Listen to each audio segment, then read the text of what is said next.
Hey there everyone, welcome back to another Game Vault video. As always, I'm Cat to Beefy with the Game Vault. We're going to talk about, this is a subject that really raises the ire of a lot of people on both sides of this subject, and that is attractive lead characters in video games. So let's cue up the music and we'll get right into it.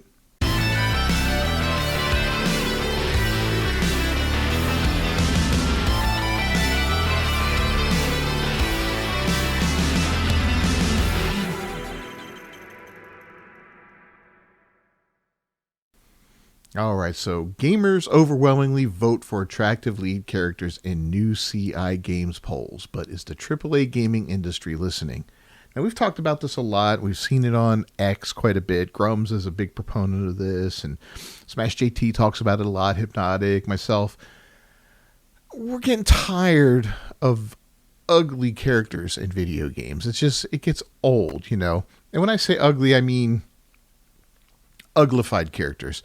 A lot of times we see these actors, you know, voice actors, whatever, they get scanned, so forth and so on, and then they're made ugly in the game for what purpose, right?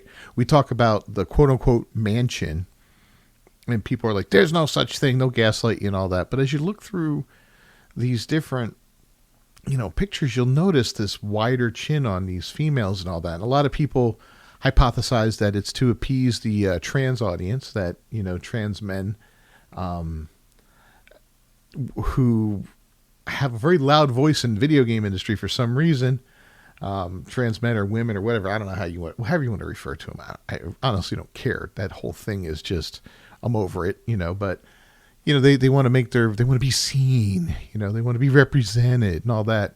So I feel like they uglify these characters so that they don't feel bad about themselves. They flatten the chests and the butts because they understand that these men who want to be women cannot achieve these proportions without spending, you know, just disgusting amounts of money on cosmetic surgery. And a lot of them can't afford it, you know, because it's just the way it is. It's ridiculous. So in any case, let's get into this article a little bit here. That's just, you know, that's a theory that a lot of people are tossing around there. And the more I see this, the more it makes me wonder, is that what's going on here? Because, you know, let's look at Corrine Bush, the person in charge of Dragon Age the Veilguard, right?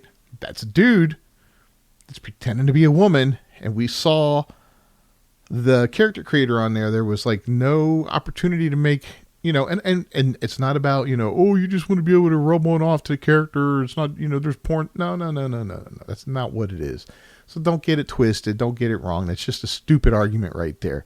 It's a video game. People want to play as an attractive character. Everybody, you know, you watch movies, everybody knows that that's what sells. That's what sells in advertising. That's what sells movies. That's what sells everything.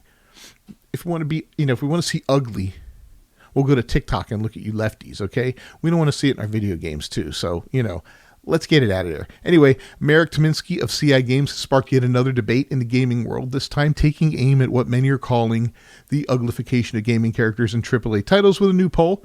Tymiński issued the question on X, asking gamers, should lead video game characters be widely considered attractive, aspirational by the vast majority of players? And I think this holds true for both male and female. I'm not saying that only women should look good. I think the men should be attractive too. They should be the epitome of what a man should be. Look at Concord and that fat, dumpy dude in the blue with the glasses. I mean, who wanted to play as that character? He looks like the sidekick that hangs out, you know, in the chair feeding information to the main character in a hero movie or something like that. Anyway, the poll drew significant attention, garnering 11,134 votes. The result of the CI Games polls were overwhelmingly in favor of bringing attractive characters back to the forefront of gaming. Yes was 84.4%, almost 9,400 votes. No was 2.5%, almost 280 votes. And I don't care was 1,460 votes at 13.1%. The response from players reinforces the sentiment that gaming should offer escapism and aspiration. Whether it's stepping into the shoes of a heroic adventurer or navigating the galaxy as a daring space captain, players want their avatars to be aspirational and engaging, qualities often associated with attractive and well-designed characters. This is a thing. This is a real thing. People that are attractive have charisma to them. They command respect. They have leadership. People follow them easier. It is just a thing. And sorry if you're ugly and dumpy and all that, and you feel horrible about yourself and you want to be seen in games. Then make yourself that way in a character creator. But as far as a mainline game that has a main character that is set in stone, there's no reason for you to make it look like you because you feel bad about yourself. Just play the odds and make it a good looking character so that more people will buy your games and they're not going to be, put off by this weird troll looking person. Anyway, the uglification debate talks about the poll addresses a growing frustration among gamers and the apparent trend in AAA gaming to make characters, particularly female ones, less conventionally attractive. Critics argue that many studios are deliberately downplaying traditional feminine features or giving characters overtly masculine traits, such as pronounced draw lines and angular features. And, Bad Mojo here shows us 4 examples from K-Vess in Star Wars, Mary Jane in Marvel's Spider-Man 2, Horizon Forbidden West's Aloy, and then Call of Duty's Modern Warfare's Mara. Once I would have said it doesn't matter, but then DEI turned female characters into masculine nightmare fuel. So yeah, have attractive characters, and especially make female characters feminine and attractive that fits the setting. Examples of Western uglification. And the list goes on and on. We saw Unknown 9 Awakening recently. Suffered from the same thing.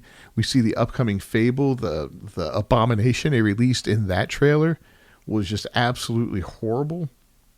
The list goes on, and it just seems like, what's the other one that's coming out?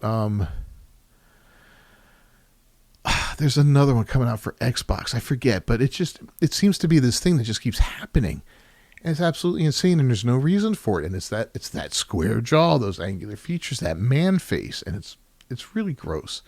No, not everybody has to be Eve from Stellar Blade. Okay? That's taking it to the other extreme. There's nothing wrong with that. It's awesome. It looked great. She sold a lot of games, guys. If you want to sell your games and not be laying off people, nobody in that studio is getting laid off right now. And, they're doing collaborations and whatnot. They're not laying people off, So let's consider that next time you design a lead character for a game. Anyway, notable examples, and we talk about all that. These design choices have led to widespread online debate with many gamers questioning why AAA games developers seem intent on moving away from characters that are not only aspirational but also visually appealing.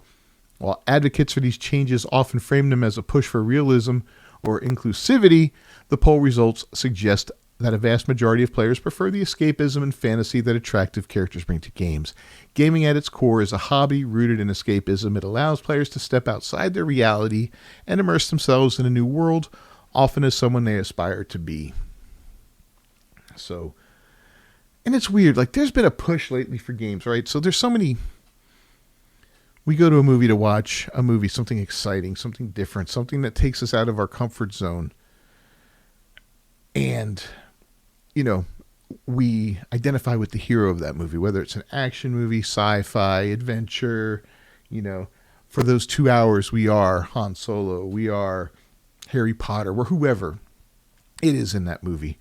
Regardless of the gender, color, whatever that person, we're on that adventure with that person. We aren't that person, but we're on that adventure with that person and we're enjoying our time with that person. Now, if they're hideous to look at, it's not fun. You don't want that, right? They don't have to be the most best looking person in the world, but they're attractive, right? And it can be somebody that is attractive to look at. It doesn't mean it's a sexual thing, right? And that's what the left doesn't understand is somebody can be attractive, but it's not a sexual thing. You don't have to look at somebody and go, that's a good looking person. I want to bang him. That's not always the case. You can be like, well, that's a nice looking person. That's all. That's where it ends. It doesn't mean anything beyond that. It's not gross. It's not perverted. It's not weird. And that's what they don't understand because their ideology is rooted in this weird, perverted sexuality. And it's all twisted and all that. And they project that back onto people who just want a simple, attractive character and not some ugly freak of nature. Anyway, for many, the characters they play embody the qualities they wish to see in themselves. Heroism, strength, And yes, attractiveness. It's not a new concept. Iconic characters like Lara Croft, Nathan Drake, and Geralt of Rivera have long exemplified the balance of compelling storytelling and aspirational design of Rivia, of aspirational design, making them beloved figures in gaming history. Now, this isn't the first time Tyminski has engaged gamers with a poll on hot button issues. Just recently, he asked players for their input on gender selection in medieval fantasy RPGs. That poll received over 49,000 votes, with 88% of the respondents favoring the traditional male or female character creation option over the more controversial AB system. Following the results, Tyminski announced that CI Games would not only revert to male-female options in future games, but would also update 2023's Lords of the Fallen to remove the Type AB feature entirely and revert it back to male and female. Tyminski's transparency and willingness to act on player feedback have set CI Games apart as a studio that values its audience's opinions. These polls are shaping up to be a very public demographic study of the gaming community, offering invaluable insight into what players truly want. As CI Games adjusts its design philosophy to align with fan preferences, other AAA studios would be wise to take note. Players want to feel heard, and there's no better example of the power of listening to fans than the Sonic the Hedgehog movie controversy. I remember this. After the original trailer revealed a design that was widely ridiculed, the studio delayed its release, reworked Sonic to look more like the video game counterpart, and subsequently launched a hit franchise. He looked like a nightmare in the beginning. It was really disturbing. But like, some people are asking, like, well, why is Tyminski asking this crap? You know, just make the games the way you want to make them. I think he's making a point here rather than just, he already knows the answers to these questions, right? He's not asking them to decide what he wants to do. He knows what he wants to do with his games anyway. What he's doing, I think, is putting this out there to prove a point and maybe to show other developers out there, this is what gamers want. If other developers take note of this and look at that, they're going to be like, wow, look at him. 88%, 90%. Those are huge margins, huge margins. And, and if you factor in the 13% that don't care, that's even huger. You only have the 5% or something like that prefer the other way. That's big, man. That's really, really big. You can't ignore those numbers. And if you're bucking against that type of a percentage and trying to force something that 95% of the gaming community doesn't want, well, then you deserve to fail. And you're going to fail. And there's absolutely no way you're going to be successful. So I think that's what he's doing out there, is just trying to get it out there and show people just what's going on.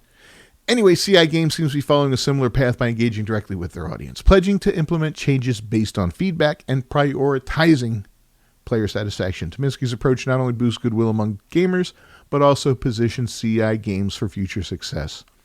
So what do you guys think about this poll? And what do you guys think about attractive characters? Are you one that prefers somebody that's attractive? Again, it's not,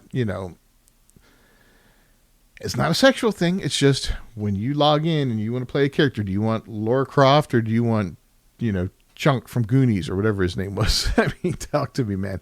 Let me know in the comments what you think. Don't forget to subscribe to the channel and ring that bell for notifications. I will see you guys next time. Until then, peace.